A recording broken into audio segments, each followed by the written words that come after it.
Gandeng Dinas Kesehatan Tapanuli Selatan, jajaran Kodim 02121 setempat laksanakan kegiatan sosialisasi non-fisik di Desa Sasaran TMMD dengan menggelar sosialisasi STBM.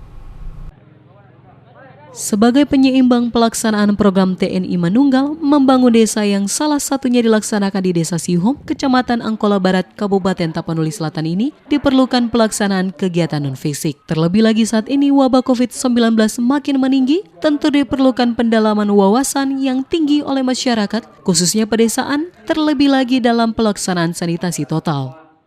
Assalamualaikum warahmatullahi wabarakatuh. Terima kasih kepada Kodim 0212 Kabupaten Tapanuli Selatan telah mengundang kami Dinas Kesehatan Daerah Kabupaten Tapanuli Selatan dalam rangka Satgas TMMD ke-111 dengan tema TMMD Wujud Sinergi Membangun Negeri.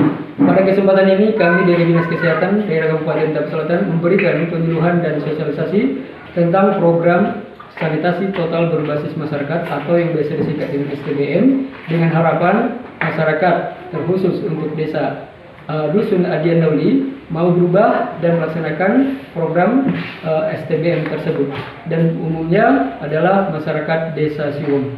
Demikian, terima kasih. Dengan adanya pelaksanaan sosialisasi tersebut, tentu bagi warga desa Sihom sangat penting dan bermanfaat.